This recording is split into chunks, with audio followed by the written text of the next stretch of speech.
আসসালামু আলাইকুম। চলে আসলাম আমাদের গার্ডেনে খেতে।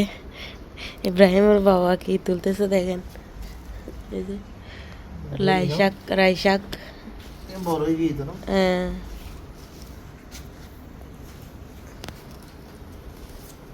এদিকে কদু ছাড়া রুখছে যে এগুলো অনেক সুন্দর করে হয়ে হয়ে গেছে। এগুলো লতা ভাসছে এদিকে।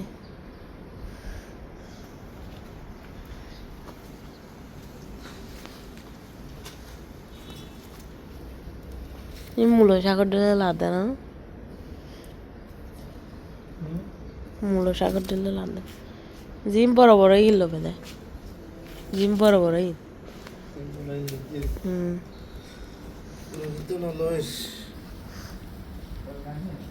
তো আজকে সোমবার আমরা রোজা রাখছি, আমি আর ইব্রাহিমের বাবা। তো ইফতারের দেওয়ার জন্য আমি কয়েকটা ধনেপাতা উঠাই নিচ্ছি। দেখেন এখানে আমি ধনের বীজগুলা ফেলছি, দেখতেছি মাসাল্লাহ অনেক বড় বড় হয়েছে ধনেপাতাগুলা।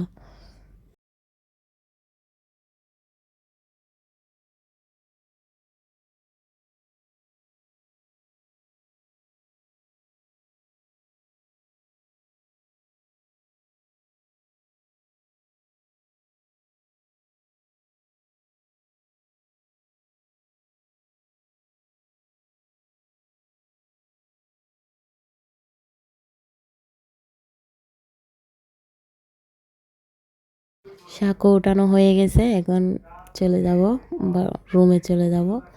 আস্তে আস্তে শাকগুলা কুটে ফেলবো বাইরে বসে বসে। তার হচ্ছে ইফতারের সময় হয়ে যাবে, আর বেশিক্ষণ নাই।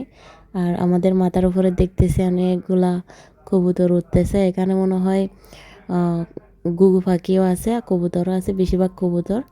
তো অনেক সুন্দরভাবে উঠতেছে। আসলে শীতকাল আসলে এরকম কবুতরের মেলা দেখা যায়, ঘুঘু পাখির মেলা দেখা যায়, অনেক সুন্দর লাগে তখন আকাশটা। যে দেখেন আমি ভিডিও করতেছি, অনেক সুন্দর লাগতেছে তাই। তো বন্ধুরা আমি শাকগুলো কুটে নিয়েছি, দেখেন এগুলো আমি গোড়াটা মানে যেটা নিচে থাকে আর কি বালুওয়ালা মাটিওয়ালা, এটা ফেলে দিয়ে আমি পুরাটা ধুয়ে ফেলছি। এখানে কয়েকটা কদুর লাউয়ের ফুলও নিয়ে নিছি আমি। তো এগুলো আমি এখন কুটে নেব, একদম কুচি কুচি করে কুটবো। আসলে শাকের মধ্যে একটা জিনিস কি, বালুর চাইতে চুলকে আমার অনেক ভয় লাগে। আমি সেজন্য একদম ভালোভাবে দেখে দেখে এ বাইরে বসে বসে আমি শাকগুলো পরিষ্কার করে নিছি।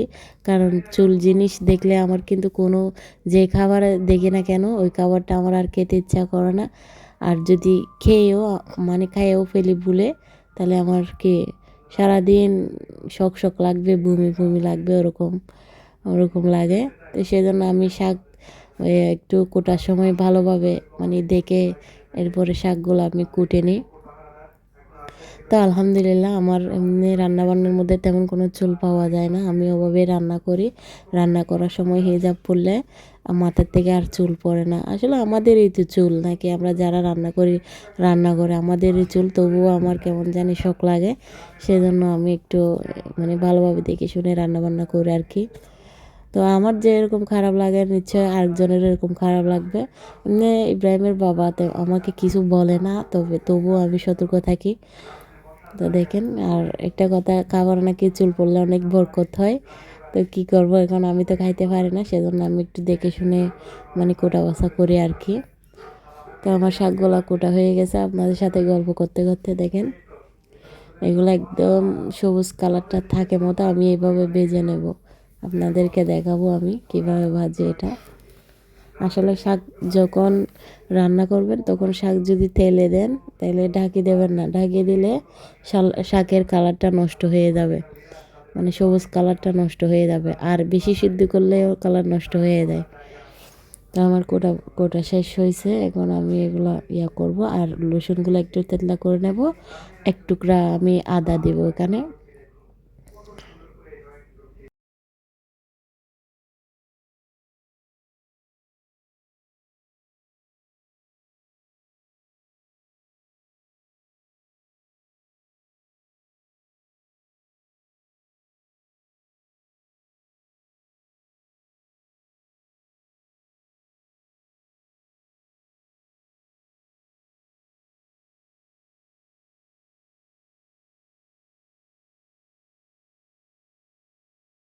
রসুন তেতলা করা হয়ে গেছে, দেখেন একদম মানে আমিষ করে ফেলছি যাতে শাকের সাথে মিলে যায় ওভাবে।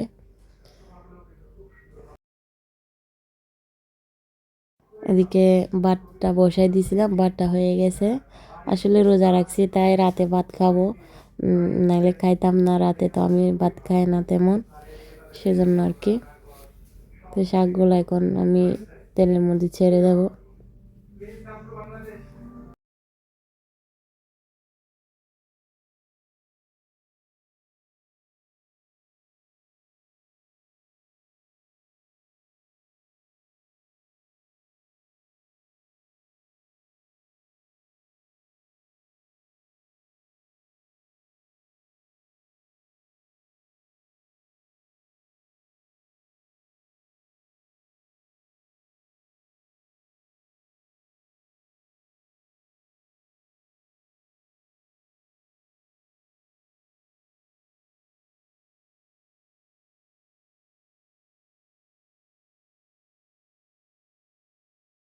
তো বন্ধুরা দেখেন আমার শাকগুলো একদম সবুজ কালারটা থাকে গেছে, আমি কিন্তু ঢেকে দিই নাই, অনেকগুলো শাক দিছি, একটুখানি হয়ে গেছে মজে কজে।